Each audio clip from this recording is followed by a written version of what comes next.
Salut les accro-lames. La vidéo d'aujourd'hui, nous allons parler d'O-Knife, la marque de couteau d'Olight, dont je vous ai déjà parlé plusieurs fois. Je vous remets tous les liens des vidéos en question, en description et en fiche. Et le moins qu'on puisse dire, c'est qu'ils sont productifs, même très productifs. Ils sortent constamment des nouveaux modèles, ou des nouvelles versions de leurs anciens modèles, et toujours avec des designs originaux et même audacieux pour certains, je dirais. D'ailleurs, le rubato dont on va parler aujourd'hui paraît du coup assez classique sur le site, même si je l'ai trouvé superbe et du coup, c'est celui-là que j'ai pris. Comme d'habitude, on va commencer avec ses caractéristiques.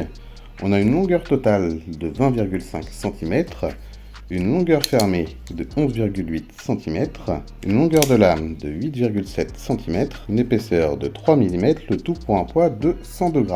Concernant les matériaux, on a une magnifique lame Tanto en 154 cm avec un revêtement titane noir. Et pour le manche, on a des plaquettes en G10 noir marbré et rouge, du plus bel effet. En tout cas, moi j'ai kiffé, c'est vraiment ça qui m'a fait flasher sur le couteau. Puis après, j'ai vu la lame qui m'a décidé. Donc des belles plaquettes qui sont en plus sur des platines qui sont vraiment très bien ajourées. Vous l'aurez compris, je le trouve très beau. Mais il est aussi fonctionnel, même si c'est sûr que c'est pas le plus polyvalent avec sa lame Tanto. Alors elle coupe très bien, et elle plante très bien, c'est sûr, c'est l'avantage d'une lame Tanto. Par contre, dès qu'on veut couper à plat, pour la nourriture par exemple, on atteint très vite ses limites à cause de l'angle ici. Alors c'est quand même tranchant, donc ça fera le boulot, mais honnêtement c'est vraiment pas pratique et confortable. Pourtant confortable, le manche il l'est. Le design reste assez classique, mais on l'a très bien en main.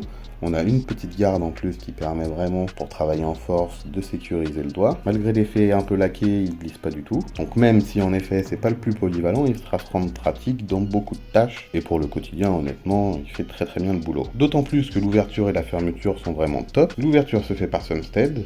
Ils sont bien placés, on les chope très facilement. Il suffit d'une simple pression, ça part tout seul grâce au roulement à billes. C'est fluide, ça claque, tout ce qu'on aime, impossible à rater. Et pour le verrouillage, on a ce qu'ils appellent le Rail Lock, qui n'est autre qu'un Axis Lock, tout simplement. Faut dire que c'est la mode en ce moment, ils en font tous. C'est super simple d'utilisation, que ce soit pour les droitiers ou les gauchers. La qualité Olight est au rendez-vous, tout est parfaitement ajusté, il n'y a rien qui dépasse. Il n'y a aucun jeu nulle part, tout est bien construit.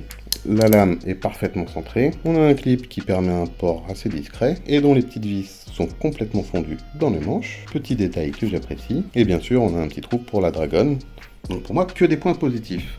On a un beau couteau de qualité, pouvant se rendre utile au quotidien. Le reproche qu'on peut lui faire, c'est sa polyvalence un peu limitée à cause de sa lame Tanto. Mais en même temps, quand tu achètes une lame Tanto, tu sais quand même à quoi t'attendre. Donc pour moi, ça c'est secondaire. Et l'autre point que je pourrais lui reprocher, à la limite, c'est son prix. Un petit peu plus de 110 €. Même si c'est du 154 cm, ça reste un petit peu cher à mon goût. Bon après, c'est vrai qu'en général, un couteau, dès que ça dépasse les 100 €, je trouve ça un peu cher. Surtout quand c'est pour de la production chinoise. Et on peut pas lier que la qualité et l'esthétisme sont au rendez-vous. Donc s'il vous plaît et que le tarif vous bloque pas, honnêtement, vous pouvez y aller les yeux fermés. Voilà pour cette présentation, j'espère qu'elle vous aura plu. Si c'est le cas, pensez au petit like et à me saluer en commentaire. Si c'est pas déjà fait, ce qui serait difficilement compréhensible, mais on sait jamais, pensez à vous abonner. Surtout que je suis en train de démarrer un gros projet dont je devrais vous parler sous peu, donc soyez au rendez-vous. Moi, comme d'habitude, je vous laisse avec des tests de coupe et des photos sympas du couteau, et on se revoit très très vite pour une nouvelle présentation. Ciao!